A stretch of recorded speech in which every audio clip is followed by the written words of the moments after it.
सांगलीमध्ये कर्नाळ रोड इथे लष्कराची टीम दाखल झालेली आहे। लष्कराच्या बोटीचं इथे प्रात्यक्षिक होणार आहे। सांगलीमध्ये बचाव कार्यामध्ये गरज लागली तर बोटींचा वापर केला जाईल, त्याचं प्रात्यक्षिक घेतलं जात आहे। सांगलीतल्या संभाव्य पूरस्थितीच्या अनुषंगाने लष्कराची एक जी टीम रात्री दाखल झाली होती ती टीम आता फील्डवरती उतरलेली दिसून येते।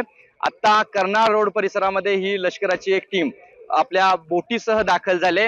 ही बोट या ठिकाणी घेऊन जे लष्कराचे जवान आहेत ते आता या भागामध्ये दाखल झालेत आणि या भागात जे पाणी आहे या ठिकाणी जर आपण पाहिलं तर या कर्नाळ रोडवरती पाणी आहे।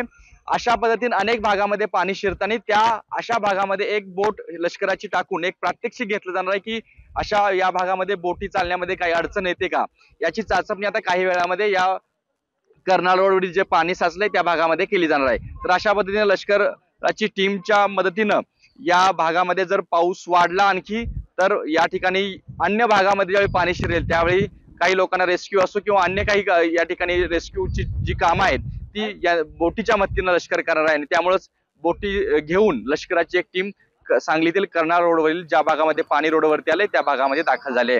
कॅमेरा पर्सन योगेश सोबत कुलदीप माने, एबीपी माझा, सांगली।